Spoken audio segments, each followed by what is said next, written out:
আমি ওনার বাসায় দেখছি শেখ সাদিক ভাইয়া আসতো রাত্রে, কোনোদিন রাত্রে থাকতো, মানে 2 দিনও থাকতো, 1 দিনও থাকতো, 3 দিনও থাকতো, এরকম আরো অনেক মানুষ আসতো।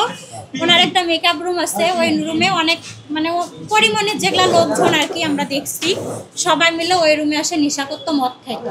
আমি তার নিজে প্রমাণ, আমার একটা সম্মান আছে, ঠিক আছে। আমি ওনার মতো নায়িকা না যে আমার ছবি যেখানে সেখানে আমি ছাড়বো, এই জন্য আমি আমার মুখটা দেখাচ্ছি না।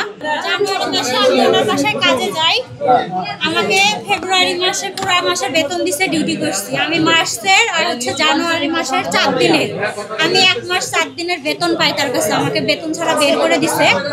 আমি আমার বেতনটা চাই, উনি আমি সাংবাদিকের কাছে কেন বলছি, এই জন্য আমার টাকাটা দিচ্ছে না ওনার ম্যানেজার, আর আমাকে যে দিছিল তাদের কাছে আমি অনেকদিন ফোন দিছি, আমার টাকাটা নিয়ে দেন। উনি বলে কি একটা কথা, আপনি সাংবাদিকের কাছে কেন বলছেন?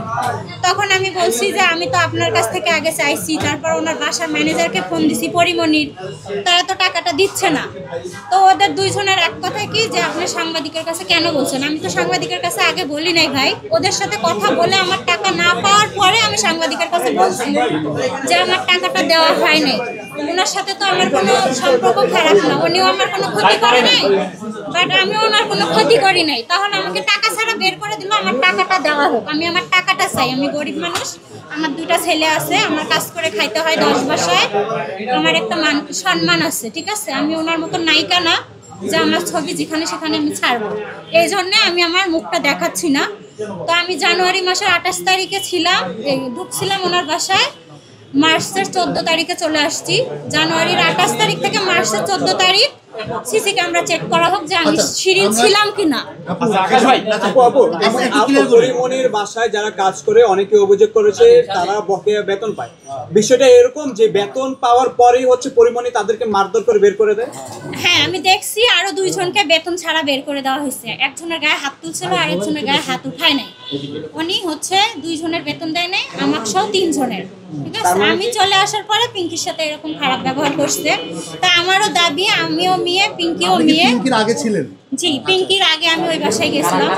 তো পিঙ্কিও একটা নারী, আমিও একটা নারী, ওকে অসম্মান করা মানে আমাকেও অসম্মান করা। তো আমার মতন আর কোনো নারীকে বা পিঙ্কির মতন কোনো নারীদেরকে এরকম যেন নির্যাতন অপমান না করে, বেতন ছাড়া যেন না বের করে দেয় কোনো, মানে বাংলাদেশের সবাই আর কি। আমি ওনার বাসায় দেখছি শেখ সাদিক ভাইয়া আসতো রাত্রে, কোনোদিন রাত্রে থাকতো, মানে 2 দিনও থাকতো, 1 দিনও থাকতো, 3 দিনও থাকতো, এরকম আরো অনেক মানুষ আসতো। ওনার একটা মেকআপ রুম আছে, ওই রুমে অনেক মানে পরিমাণের যেগুলা লোকজন আর কি আমরা দেখছি, সবাই মিলে ওই রুমে আসে নেশা করতো, মদ খাইতো। আমি তার নিজে প্রমাণ দেখছি। আর কেউ তার বাসায় আসে যাতায়াত করতে কিনা? অনেক লোকই ওনার বাসায় ছেলে মানুষ যাই আসে, আমি এত লোককে তো চিনবো না। আমি লোক দেখছি, তার বাসার সিসি ক্যামেরা চেক করা হইলে সবকিছু। আপনি বললেন পরিমণি নেশা করে তারপর তাদের সাথে নেশা করতে, সেখানে নেশা করে কি আপনাদের উপরে নির্যাতন করতে কিনা? নির্যাতন মানে খারাপ ভাষায় বকাবকি করতো। আমাকে একটু ক্লিয়ার করবেন যে আপনাদের আগে, মানে পিঙ্কির আগে আরো অন্যদেরকে মারধর করে? পিঙ্কি যাওয়ার আগে আমি গেছি, আমি যে 2টা মেয়েকে পাইছি, রিশমা নামে একটা মেয়ে, ওর বাড়ি হচ্ছে বরিশাল, পরিমণির বাড়ির ওদিকেই কোথাও যেন। ওই মেয়েটাকে 3 মাসের বেতন ছাড়া বের করে দিচ্ছে, ওই মেয়েটার গায়ে হাত তুলছে, আমি নিজে চোখে দেখছি।